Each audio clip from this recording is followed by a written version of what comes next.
तो हेलो दोस्तों, exam success के इस ऑनलाइन क्लास में आपका स्वागत है। आज जो मैं आपके साथ चैप्टर डिस्कस करने जा रहा हूँ उसका नाम है कैलेंडर। तो इस चैप्टर से अमूमन देखा गया है कि एक या दो क्वेश्चन आपके एग्ज़ाम में आ ही जाता है। तो कैसे पढ़ाई करेंगे हम इस चैप्टर का वो मैं बता देता हूँ। पहले हम इसके कुछ कॉन्सेप्ट्स को डिस्कस कर लेंगे और एक बार कॉन्सेप्ट्स डिस्कस हो जाते हैं तो फिर हम उसके छोटे छोटे क्वेश्चन को करेंगे, देन जो भी कॉम्प्लेक्स क्वेश्चन है उसको सबसे लास्ट में करेंगे। ठीक है, तो मैं चैप्टर शुरू करता हूं। ये कैलेंडर चैप्टर जो है, ठीक है, ये कैलेंडर जो चैप्टर है, ठीक है, इस चैप्टर को पढ़ने के लिए आपको दो तीन चीजों का नॉलेज होना बहुत ही जरूरी है। ठीक है, उसमें जो सबसे इंपॉर्टेंट नॉलेज है आपको, ठीक है, वो नॉलेज होना चाहिए आपको डेज का। ठीक है, तो कैलेंडर में जो सबसे छोटा यूनिट होता है ना, वो होता है डे। ठीक है, उसके बाद जो यूनिट होता है उसके बाद होता है वीक। ठीक है, उसके बाद जो यूनिट होता है उसके बाद यूनिट होता है मंथ। ठीक है, उसके बाद अगर कुछ होता है तो वो होता है ईयर, और डेकेड की बात हम नहीं करते हैं, सीधे हम फिर बात किसकी कर लेते हैं, सेंचुरी को।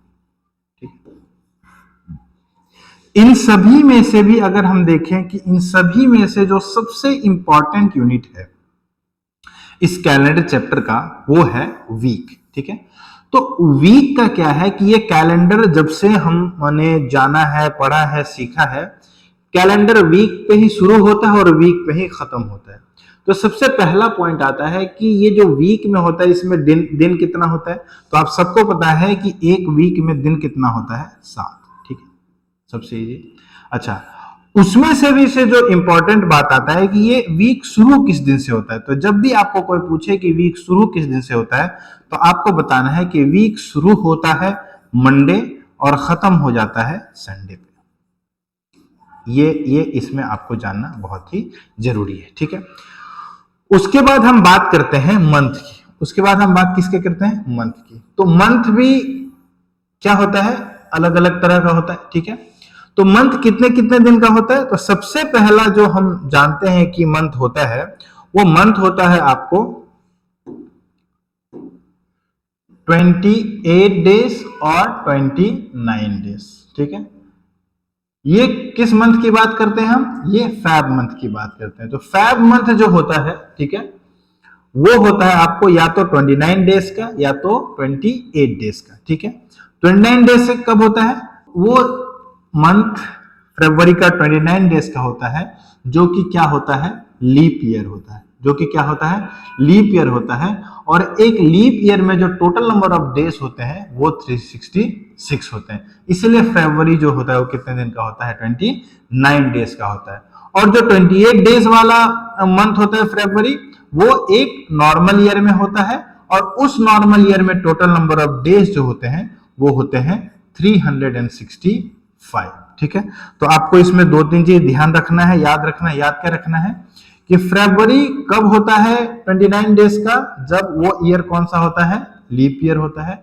उसके बाद वो जो ईयर होता है लीप ईयर, वो कितने दिन का होता है, 366 डेज का होता है। ठीक है, उसके बाद जो फरवरी है वो 28 डेज का कब होता है, तो 28 डेज का तब होता है जब वो कौन सा ईयर होता है, नॉर्मल ईयर होता है। और नॉर्मल ईयर में जो डेज होता है वो कितने दिन का होता है, 365 डेज का होता है। तो ये बात हम अभी जान चुके हैं किसके बारे में, फरवरी के बारे में। ठीक है, फरवरी के बारे में ये बात हमको पता चल चुका है। ठीक है, अब आगे जब हम बढ़ेंगे, ठीक है, कि आगे वाले मंथ्स कितने तरह के होते हैं एंड ऑल, ये सारा चीज तो वो हम धीरे धीरे पढ़ते रहेंगे। ठीक है, तो बाकी जो मंथ होते हैं, जो रिमेनिंग फरवरी के अलावा जो मंथ होते हैं, वो समझिए कि या तो 30 डेज के होंगे या फिर 31 डेज के होंगे। तो कौन कौन से मंथ होंगे जो 30 डेज के होंगे, तो इसको अगर हम याद कर लें तो वही हमारे लिए अच्छा है। ठीक है, तो मैं लिख देता हूं मंथ का नाम, तो वो मंथ 30 डेज के हो जाएंगे। फरवरी जो है 28 और 29 डेज का हो जाएगा, और जो रिमेनिंग डेज होंगे वो अपने आप कितने दिन के हो जाएंगे, 31 डेज के हो जाएंगे आउट ऑफ 12 मंथ। ठीक है, तो जो मंथ आपका कितने दिन का होता है, 30 दिन का होता है, उसमें सबसे पहला महीना जो आता है वो महीना आता है अप्रैल का। कौन सा महीना आता है? अप्रैल का। दूसरा महीना किसका आता है? जून का, ठीक है। उसके बाद इसमें तीसरा महीना किसका आता है? सितंबर का, ठीक है। और जो आखिरी महीना होता है 30 दिन का, वो होता है नवंबर का, ठीक है। तो ये 4 मंथ जो होते हैं आपके, ये कितने दिन के होते हैं? 30 डेज के। कितने दिन के होते हैं? 30 डेज के होते हैं, ठीक है। और बाकी जितने भी मंथ होंगे वो जो बच जाएंगे इनके अलावा, वो कितने दिन के होंगे? 31 डेज के होंगे, जिसमें कि सबसे पहला महीना आ जाएगा आपका जनवरी का, देन आ जाएगा मार्च का, है ना, एंड सो ऑन, है ना, दिस विल कंटिन्यू, ठीक है। तो ये हो गया किसके बारे में? आपको वीक के बारे में, कि वीक शुरू होता है मंडे से और खत्म होता है संडे पे, ठीक है। उसके बाद हमने बात किया मंथ का। तो मंथ जो होता है 29 डेज का होगा या 28 डेज का होगा, तो वो मंथ किसका होगा? फरवरी का, ठीक है। कब होगा 29 डेज का? जब वो लीप ईयर होगा, ठीक है। कब होगा 28 डेज का? जब वो नॉर्मल ईयर होगा। और लीप ईयर, नॉर्मल ईयर कैसे आइडेंटिफाई करते हैं वो हम बाद में डिस्कस कर लेंगे। फिलहाल के लिए केवल आप इसको समझिए, ठीक है। उसके बाद आता है कि भाई कौन सा महीना 30 दिन का होगा? तो 4 मंथ होते हैं जो आपको 30 डेज के होते हैं। उसमें पहला महीना होता है आपको अप्रैल का, दूसरा होता है जून का, तीसरा होता है सितंबर का, और फोर्थ होता है नवंबर का। इसको अगर आप शॉर्ट फॉर्म में जानना चाहेंगे तो रिस्पेक्टिवली सबसे पहला महीना अप्रैल हो जाएगा, जून हो जाएगा, सितंबर हो जाएगा और नवंबर हो जाएगा। AJSN, इस तरीके से आप ये 30 डेज वाले मंथ को याद रख सकते हैं, ठीक है। इतनी बात क्लियर है आपको? उसके बाद जो इस चीज में जो सबसे आखिरी चीज आता है ना, सबसे आखिरी चीज जो आता है, क्या आता है कि भाई आप इतना तो हम जान गए कि भाई ये कितने कितने दिन का होता है। तो उसके बाद हम बात कर लेते हैं इसकी ईयर की, जो अभी अभी हमने डिस्कस किया, ठीक है। तो जब हम ईयर की बात करते हैं तो ईयर जनरली इसको हम बाद में और डिटेल में डिस्कस करेंगे। 2 तरह के होंगे, या तो वो लीप ईयर होंगे या तो वो क्या होंगे? नॉर्मल ईयर होंगे, ठीक है। लीप ईयर में टोटल नंबर ऑफ डेज अभी बताया मैंने आपको 366 होगा, और नॉर्मल ईयर में डेज कितना होगा? 365। और सेंचुरी हम बोलते हैं शताब्दी वर्ष को, जैसे कि 100, 200, 300, 400, 1600, 1900, 2000 एंड सो ऑन। तो ये सारे क्या होते हैं? सेंचुरी ईयर होते हैं, ठीक है। तो आई होप ये आपको एक पूरा चीज क्लियर हो गया होगा, ठीक है। अब हम इसके आगे की चीजों को डिस्कस करते हैं कि भाई ईयर को हम किस तरीके से कैटेगराइज करते हैं, और कौन सा ईयर लीप ईयर होता है और कौन सा ईयर नॉर्मल ईयर होता है, ठीक है। चलिए अब हम डिस्कस करते हैं ईयर के बारे में। किसके बारे में? ईयर के बारे में। भाई ईयर को हम किस तरीके से जो है कैटेगराइज करेंगे, ठीक है। तो देखिए ईयर के कैटेगराइजेशन में जब हम बात करते हैं तो जनरली आता है कि लीप ईयर को हम किस तरीके से आइडेंटिफाई करें, है ना। लीप ईयर को हम किस तरीके से आइडेंटिफाई करें? Leap year means the year in which total number of days are how much? 366। और नॉर्मल ईयर वो ईयर होता है जिसमें कि टोटल नंबर ऑफ डेज कितने होते हैं? 365। तो हमारा मेन मोटो इसमें होता है ये आइडेंटिफाई करना कि भाई लीप ईयर कौन सा है, ठीक है। तो उस चीज को पता करने के लिए लोगों ने बताया कि भाई आप जो ईयर को है 2 कैटेगरी में, 2 ब्रॉड कैटेगरी में और डिवाइड कर दीजिए, ठीक है। उसमें सबसे पहला जो कैटेगरी है वो ईयर को लीजिए जो कि 100 का मल्टीपल नहीं है, ठीक है, जो कि 100 का मल्टीपल नहीं है। जैसे उसको हम बोल देते हैं जनरल ईयर, उसको हम क्या बोल देते हैं? जनरल ईयर, है ना। और ये सारी चीजें हम क्यों कर रहे हैं? ताकि हम इजिली आइडेंटिफाई कर पाए कि लीप ईयर कौन सा ईयर है, ठीक है। तो जनरल ईयर कौन सा ईयर होगा? वो year which is those are not multiples of 100, like for example 1994, ठीक है, 2004, ठीक है, 1968। तो these year are not multiple of 100। तो इस तरह के ईयर को हमने क्या बोल दिया? जनरल ईयर, ठीक है। उसके बाद कुछ ईयर वो हैं जो कि 100 के मल्टीपल होते हैं। किसके मल्टीपल होते हैं? 100 के मल्टीपल होते हैं। तो उसको हमने बोल दिया सेंचुरी ईयर। उसको हमने क्या बोल दिया? उसको हमने बोल दिया सेंचुरी ईयर। इसको हमने क्या बोल दिया? सेंचुरी ईयर, ठीक है। अच्छा, ये ईयर कौन से होंगे? जो 100 के मल्टीपल होंगे। तो टिल नाउ जो इस कैलेंडर के हिसाब से जो हमारा ग्रेगोरियन कैलेंडर है तो टोटल नंबर ऑफ जो सेंचुरी ईयर हुआ है वो 2000 कंप्लीट हो गया। 100, 200, 300, मतलब 20 सेंचुरी ईयर अभी तक हो चुका है। जैसे पहला 100 होगा, दूसरा 200, 300 एंड सो ऑन टिल 2000, तो 20 सेंचुरी ईयर अभी तक कंप्लीट हो चुका है। ठीक है, तो उस तरह के ईयर को हम लोग सेंचुरी ईयर बोलते हैं। फॉर एग्जांपल अभी मैंने जैसे बताया आपको, जैसे 1900 एक सेंचुरी ईयर है, 2000 एक सेंचुरी ईयर है ना, 700 एक century, these year are century year. ठीक, now once you have identified whether the year is general year or century year, now comes the point कि हम ये कैसे पता करें कि वो ईयर लीप ईयर है या फिर नहीं है। तो उसका एक तरीका है कि जो भी ईयर जनरल ईयर होगा, है ना, जो भी ईयर जनरल ईयर होगा वो अगर 4 से डिविजिबल है, अगर 4 से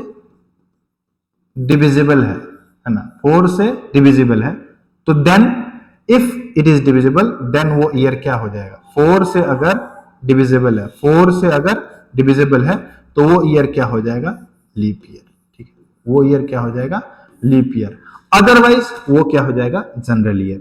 जैसे फॉर एग्जांपल ये 2004 है, तो देखिए 2004 ना 4 से पूरा पूरा डिविजिबल हो जाएगा, 4 5 जा 20, 4 0 0 4 1 4, दैट मीन्स ये 2004 क्या हो जाएगा, लीप ईयर हो जाएगा। और इस लीप ईयर में फरवरी जो होगा वो आपका होगा 29 डेज का, और टोटल नंबर ऑफ डेज इसमें कौन से होंगे, 366 होंगे। तो ये तो हो गया जनरल ईयर की कहानी। लेकिन मान लीजिए कुछ ऐसे ईयर के बारे में बता दिया जाए आपको जो कि सेंचुरी ईयर है, जैसे इनमें से कोई एक ईयर के बारे में पूछ ले आपसे कि बताइए जरा कि इन सब में से जो ईयर है उसमें कौन सा जो ईयर है वो सेंचुरी ईयर है। तो जैसे मान लीजिए 1900 है, तो पहले हमको ये देखना होगा, अच्छा 1900 ये तो सेंचुरी ईयर है, तो इसको अब हम 4 से डिवाइड करके पता नहीं करेंगे। वो क्यों होता है, कैसे होता है, वो अगर समय मिला तो डिस्कस करेंगे, लेकिन आपके लिए वो जानना जरूरी नहीं है आपके सिलेबस के हिसाब से। तो जब भी सेंचुरी ईयर को पता करना होगा कि वो लीप ईयर है या फिर नहीं है, तो हम उस ईयर को किससे डिवाइड करेंगे, 400 से। किससे डिवाइड करेंगे, 400 से। अगर वो डिविजिबल हो गया, अगर वो डिविजिबल हो गया तो वो ईयर क्या हो जाएगा, लीप ईयर। वो ईयर क्या हो जाएगा, लीप ईयर। और अगर नहीं हुआ तो वो लीप ईयर नहीं होगा। सिंपल सा कहानी है। ठीक है, तो जैसे मान लीजिए आपको पूछे कि भाई 1900 के बारे में बताओ ये लीप ईयर है कि नहीं। देखिए 1900 4 से पूरा पूरा डिविजिबल होगा, लेकिन ये 400 से डिविजिबल नहीं होगा। कैसे, जैसे ही आप इसको 4 से डिवाइड करेंगे तो आप इसको ऐसे लिख सकते हैं ना, ठीक है, 19 इंटू 100/4। अब देखिए 4 ये 25 पूरा पूरा कंप्लीट कर जाएगा। तो इसको अगेन 4 से डिवाइड होने से मतलब नहीं है, क्यों, क्योंकि ये तो आपका है क्या, सेंचुरी ईयर। तो इसको किससे डिवाइड होना पड़ेगा आपको, इसको डिवाइड होना पड़ेगा आपको 400 से। इसको डिविजिबल किससे होना पड़ेगा, 400 से कंप्लीट।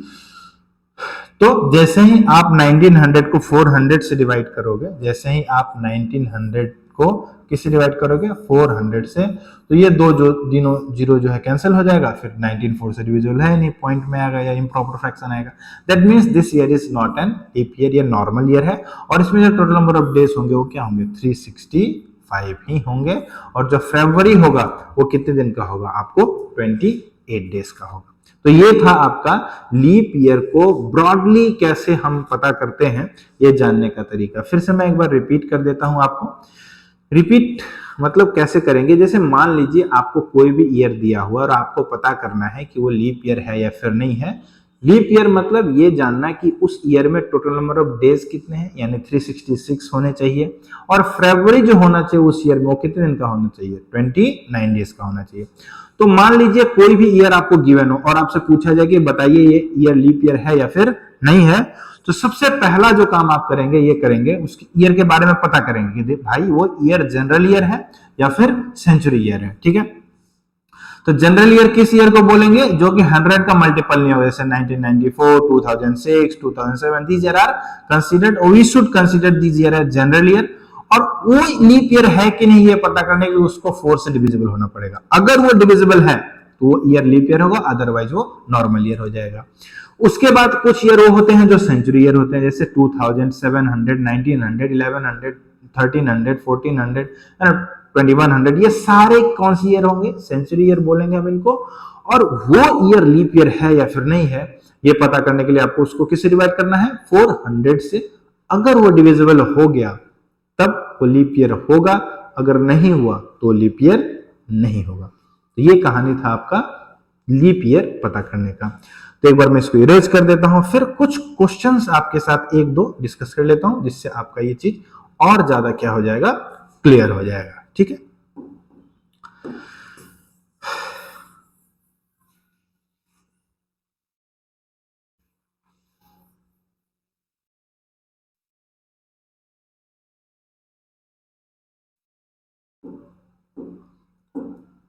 अब समझिए। ठीक है,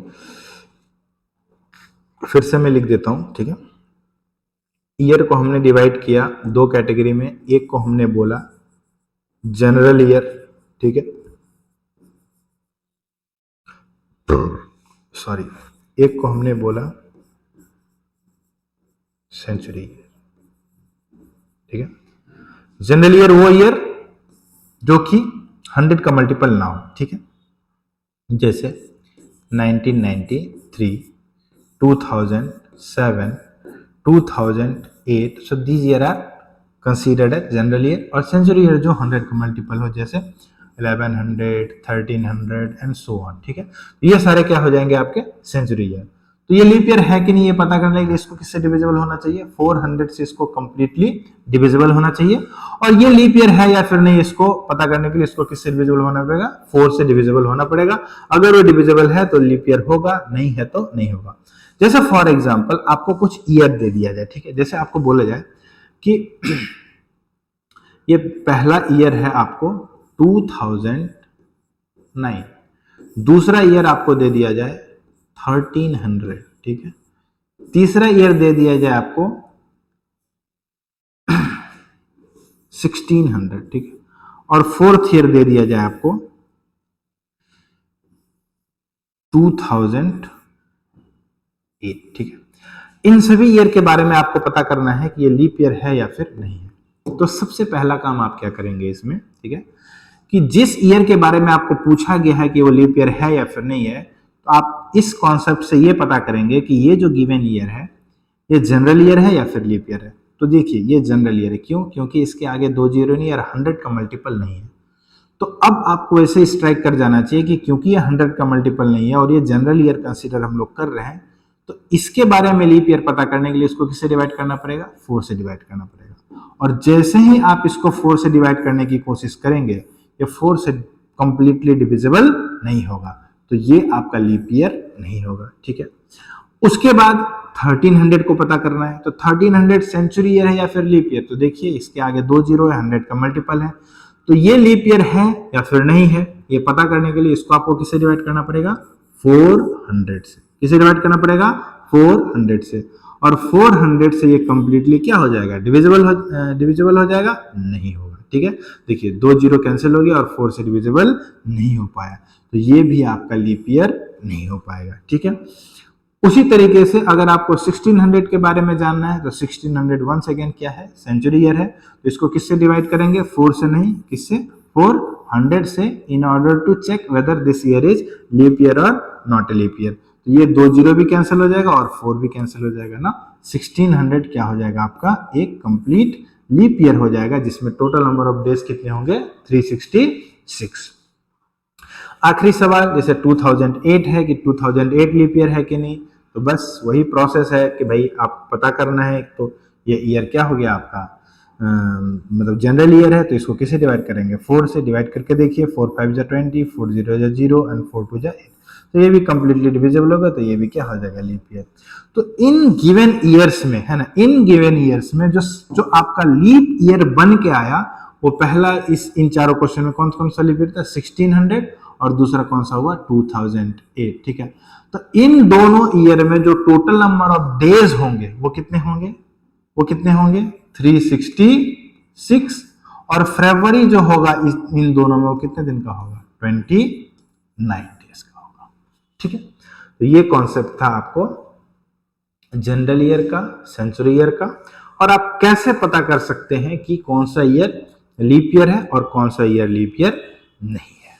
अब जो चीज हम पढ़ने जा रहे हैं, ठीक है, वो चीज है एक कॉन्सेप्ट जिसको हम लोग बोलते हैं ऑड डे। ये ऑड क्या होता है, यहाँ ऑड नंबर की बात नहीं कर रहे हैं हम। ये ऑड क्या होता है, जब भी कोई भी चीज है ना एक कैटेगरी का हो और उनमें से कोई एक चीज अलग हो जाए तो उसको हम लोग क्या बोल देते हैं, ऑड। जैसे फॉर एग्जांपल 3, 6, A, 4, इनमें ऑड क्या है, ये अल्फाबेट, ऑल अदर्स है नंबर। तो जो भी चीज अलग है ना, उसको हम क्या बोलते हैं, ऑड। तो कैलेंडर के चैप्टर में ऑड का मतलब होता है ऐसा कोई भी नंबर ऑफ डेज है ना जो कि 7 का मल्टीपल ना हो, उसको हम लोग क्या बोल देते हैं, ऑड।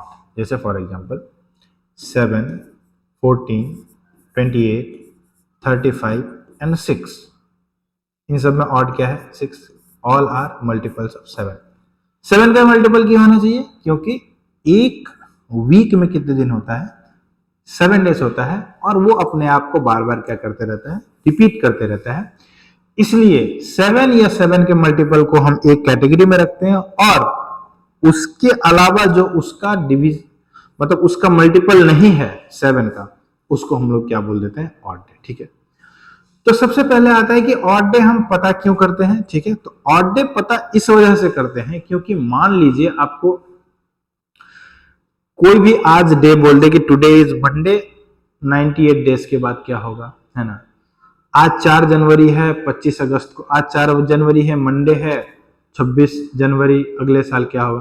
तो इन सारे चीजों को पता करने के लिए कि आज मंडे है तो इतने दिन के बाद क्या होगा, इतने महीने के बाद वीक का कौन सा दिन होगा, इतने दिन पहले कौन सा दिन था, इन सबको सही तरीके से सॉल्व करने के लिए हमें क्या पता होना चाहिए कि ऑड डे का कॉन्सेप्ट पता होना चाहिए।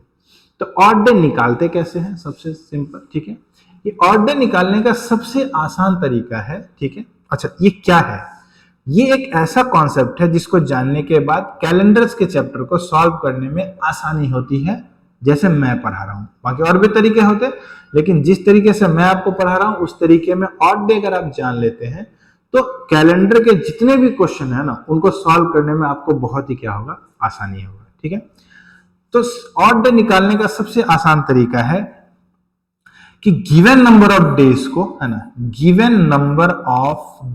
नंबर ऑफ डेज को आप किससे डिवाइड कीजिए, 7 से। ठीक है, और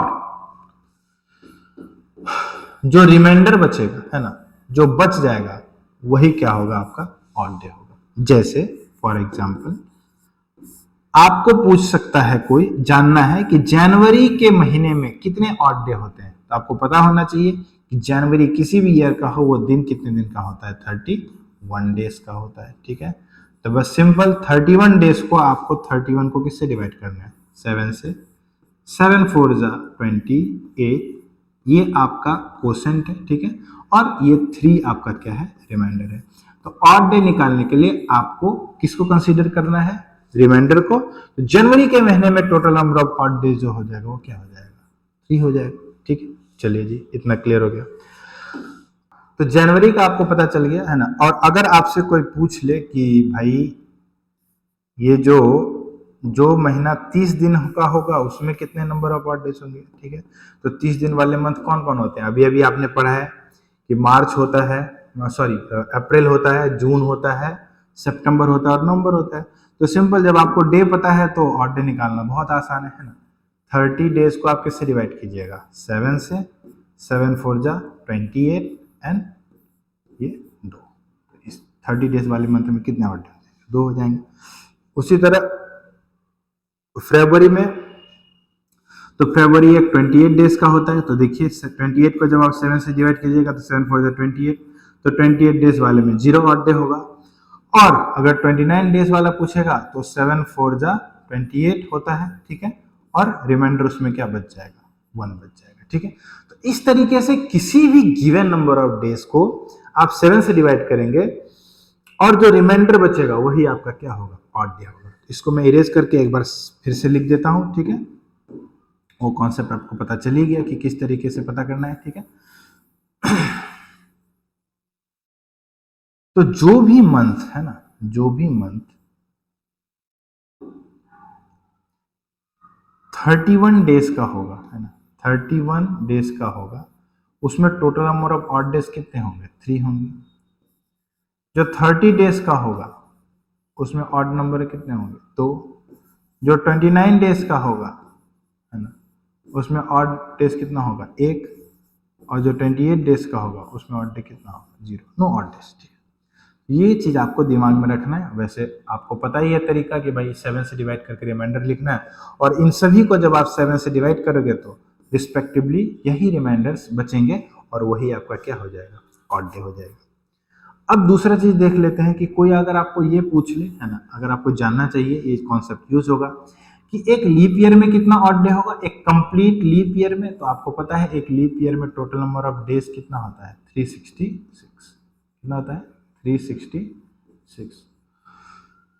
तो उसी तरह इसका भी पता करना है आपको, तो 366 को आपको किससे डिवाइड करना पड़ेगा? 7 से डिवाइड करना पड़ेगा, है ना। तो 7 4 जा 7 5 टाइम्स कैंसिल हो जाएगा ना, 7 5 जा 35, है ना, 1 6 एंड 7 2 जा 14। तो रिमाइंडर कितना बच जाएगा? 2। तो एक कंप्लीट लीप ईयर में जो total number of odd days होगा, है ना, total number of odd days in a complete leap year, वो कितना हो जाएगा? 2 हो जाएगा। और अगर नॉर्मल ईयर की बात करेगा कि भाई नॉर्मल ईयर में कितना होता है, तो नॉर्मल ईयर में होता है आपको 365 डेज, है ना। तो 365 को आप 7 से डिवाइड करेंगे, 7 5 जा 35, 1 एंड 5 एंड 7 2 जा 14 1। ठीक है, तो इस तरीके से आप किसी भी लीप ईयर का भी और नॉर्मल ईयर का भी ऑड डे निकाल सकते हैं। और आपको ये ध्यान में रखना भी चाहिए। तो मंथ्स का मैंने इधर लिख दिया है, और मैं जो total number of odd days है लीप ईयर का, वो मैं इस तरफ लिख देता हूं। ठीक है, ताकि आपको ये नोट करने में या फिर स्क्रीनशॉट लेने में क्या हो? आसानी हो। ठीक है, तो ये मंथ का है। लीप ईयर का अगर ऑड डे लिखना है आपको, ठीक है, तो लीप ईयर में भाई होते हैं कितने डेज? लीप ईयर में होते हैं 366 डेज, है ना। और उसमें जो ऑड डे होगा वो आपको कितना होगा? 2। और जो नॉर्मल ईयर होगा, जो नॉर्मल ईयर होगा, ठीक है, उसमें दिन होता है 365। ठीक है, और उसमें जो ऑड डे होगा आपको कितना होगा? 1 होगा। तो आप इन सारी चीजों में ऑब्जर्व कीजिए एक कि इन सब में जो ऑड डे का नंबर है यहाँ पे मैक्सिमम कितना है? 3। ठीक है, तो देखिए आपको मैथ्स का एक जनरल रूल पता होगा कि जब भी हम किसी नंबर से किसी चीज नंबर को डिवाइड करते हैं, जैसे 7 से किसी को भी डिवाइड कीजिएगा, ठीक है, तो 7 से अगर आप किसी भी नंबर को डिवाइड कीजिएगा तो जो रिमाइंडर्स बचेंगे ना, वो 0 to 6 बचेंगे, यानी 0 1 2 3 4 5 एंड 6। तो इससे ये पता चलता है कि आपका जो ऑड डे होगा वो कभी भी 6 से ज्यादा आ ही नहीं सकता है। मिनिमम 0 आएगा और मैक्सिमम 6 आएगा। क्यों? क्योंकि जैसे ही ऑड डे निकालने की बात आएगी तो आप गिवन नंबर ऑफ डेज को 7 से डिवाइड करेंगे, और जैसे 7 से डिवाइड करेंगे तो मैक्सिमम 6 आएगा और मिनिमम 0 आएगा। तो इस तरीके से आप किसी भी गिवन नंबर ऑफ डेज का ऑड डे निकाल सकते हैं। ये सब तो स्टैंडर्ड मंथ्स और ईयर के डेज हैं जिसको अभी हमने कैलकुलेट किया, ये भी यूज होंगे। लेकिन जो नॉर्मल यूज है ऑड डे को, कि ऑड डे कहाँ मतलब प्रैक्टिकली हम यूज कर सकते हैं, उसका मैं एक एग्जांपल आपको भी देता हूं। ठीक है, जैसे कि मान लीजिए आपको पता ही चल गया ऑड डे कैसे निकालना है। तो आपको कोई बोले कि भाई बताओ 729 डेज में कितना ऑड डे होगा। ठीक है, तो सिंपल है, आप किससे डिवाइड कीजिएगा? 729 को 7 से डिवाइड कीजिएगा। ठीक है, 7 1 जा 7, है ना। सो दिस इज 0 2 0 2 9 एंड 7 4 जा 28। ठीक है, से 1 729 डेज में कितना ऑड डे आ गया? एक आ गया ना। इसका यूज कैसे करते हैं हम? ठीक है, यूज कैसे करते हैं? ठीक है, तो यूज इस तरीके से होता है कि जैसे आपको बोल दिया जाए कि आप मान लीजिए आज मंडे है, so today is Monday, today is Monday. आप बताइए 36 डेज के बाद कौन सा दिन होगा? 36 डेज के बाद कौन सा दिन होगा? ठीक है, आफ्टर 36 डेज वीक का कौन सा दिन होगा? तो ये तो छोटा नंबर है, आप ऐसे भी कैलकुलेट कर सकते हैं, लेकिन इसका जो सही तरीका है, आप 36 डेज में ना पहले total number of odd days निकालिए। ठीक है, तो आपको पता है 36 में अगर आप total number of odd days निकालेंगे तो कितना होगा, 7 5 इज 35 और रिमाइंडर कितना बचेगा, 1। तो टेक्निकली आपको 36 डेज बाद पूछ रहे हो तो आपको 36 इसमें ऐड नहीं करना है, आपको बस बताना है कि बताइए आज मंडे है, तो ऑड डे के कॉन्सेप्ट से आपने ऑड डे निकाल लिया 1, तो आपको पता है कि 36 में ऑड डे कितना हो जाएगा, 1। तो आपको बस बताना है कि मंडे के एक दिन बाद कौन सा होगा, ये दिन आपका हो जाएगा ट्यूसडे, ये दिन हो जाएगा आपका ट्यूसडे। ठीक है, तो इस तरीके से आप इस तरह के सवालों का इजीली जवाब दे सकते हैं। अब जब ऑड डेज में आता है तो एक जो ऑड डे प्लस या ऑड डे माइनस करने की बारी आती है, तो एक मेजर कॉन्सेप्ट जिसमें हम कंफ्यूज होते हैं कि गैप कितने दिन का लिया जाए। ठीक है, जैसे कि अगर आपको 3 ऑड डे प्लस करना हो, है ना,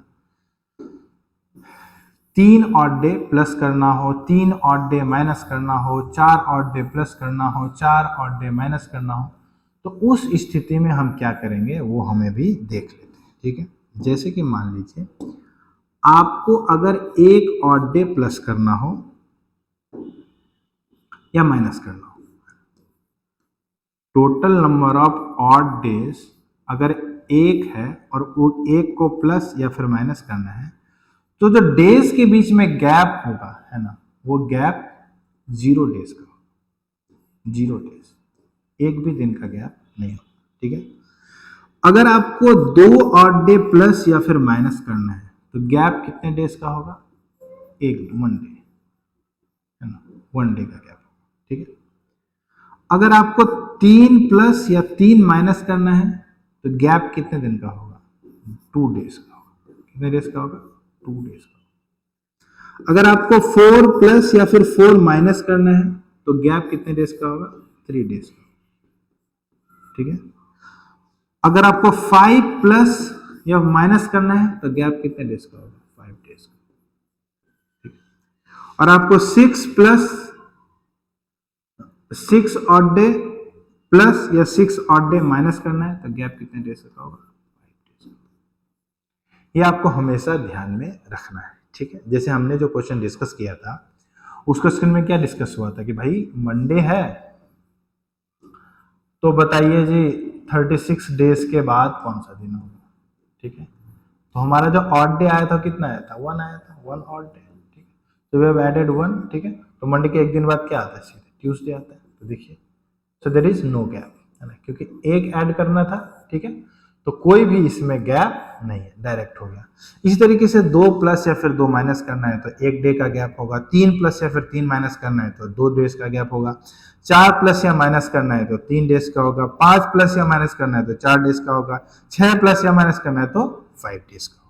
इतना आसान है ये चीज। ठीक है, तो इस चीज को हमेशा आपको ध्यान में रखना है जब भी हम ऑड डे को प्लस या फिर माइनस करते हैं। तो इसी बेसिस पे एक एग्जांपल देख लेते हैं और एक कॉन्सेप्ट है ना जिसको कि मैं अभी डिस्कस कर देता हूं। ठीक है, क्योंकि इसमें हम 7 डेज के मल्टीपल पे डील करते हैं। ठीक है, तो एक चीज और इसमें ध्यान रखा जाए, ठीक है, जो हम एग्जाम्पल के साथ डिस्कस कर लेंगे, केवल मैं यहाँ पे बता देता हूँ, लिख देता हूँ आपको कि अगर आपको 5 प्लस करना हो तो 5 प्लस मत कीजिए, इसके बजाय आप 2 क्या कर दीजिए, माइनस कर दीजिए, क्योंकि जब 7 की बात करते हैं तो 5 और 2 एक दूसरे का क्या है, कॉम्प्लीमेंट्री है। ठीक है, तो 5 प्लस करने से आसान होगा आपको 2 दिन माइनस करना। ठीक है, उसी तरह अगर 5 दिन माइनस करना हो तो 5 दिन माइनस मत कीजिए, उसको में 2 दिन क्या कर दीजिए, प्लस कर दीजिए, वही होगा। ठीक है,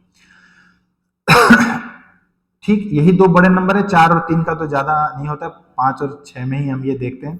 6 दिन प्लस करना हो तो 6 दिन प्लस नहीं करेंगे, 1 दिन माइनस करेंगे। सिमिलरली 6 दिन माइनस करना हो तो माइनस नहीं करेंगे, 1 दिन हम क्या कर देंगे, प्लस कर देंगे, क्योंकि 5 और 2, 5 और 2, 6 और 1, 6 और 1, 7 के सिस्टम में ये दोनों एक दूसरे के क्या है, आपस में कॉम्प्लीमेंट्री हैं। तो अगर कुछ भी करते हैं तो डेज में कोई फर्क नहीं आता है। जैसे फॉर एग्जाम्पल, ठीक है, अगर आपको कोई बोले कि भाई आज ट्यूसडे है, ट्यूसडे है, तो बताओ आप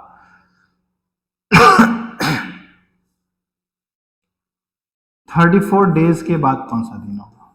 34 डेज के बाद कौन सा दिन होगा? तो सिंपल है, जहां मतलब आपको 34 डेज वाली बात आएगी तो आप इसको मैं थोड़ा इरेज कर देता हूँ, फिर इधर इसको शिफ्ट कर लेता हूँ थोड़ा सा। 34 डेज वाली बात आएगी तो आप निकालोगे कि भाई इसमें ऑड डे कितना है, तो जैसे ही ऑड डे की बात आएगी तो आप 34 को किससे डिवाइड करेंगे? 34 को आप डिवाइड करेंगे 7 से, है ना, and you will get 6 as remainder. तो आपको 6 दिन इसमें टेक्निकली क्या करने हैं? प्लस करने हैं। 6 दिन टेक्निकली इसमें क्या करने हैं? प्लस करने हैं। तो 6 दिन प्लस अगर करेंगे ट्यूसडे में, तो गैप कितने दिन का होना चाहिए? 5 दिन का होना चाहिए। तो देखिए ट्यूसडे के बाद जो गैप वाला सिस्टम है ना, तो ट्यूसडे के बाद तो कौन सा दिन आएगा 5 दिन में? Wednesday, Thursday, Friday, Saturday and Sunday, and these are the 1 2 3 4 and 5, and the next day will be what? Monday। Monday होगा। तो 6 दिन हमने प्लस किया 5 दिन का गैप लेके, तो आंसर क्या आया? मंडे है। उससे अच्छा है आप एक दिन क्या कर दो, इसमें माइनस कर दो, तो ट्यूसडे से एक दिन पहले जाएंगे तो भी क्या आएगा? मंडे आएगा। तो इसलिए ये कॉम्प्लीमेंट्री का आपको इसमें ध्यान रखना है, जिससे चीजें आपके लिए क्या हो जाएंगी? थोड़ी आसान हो जाएंगी और सॉल्व करना थोड़ा सा ये चीज इजी हो जाएगा।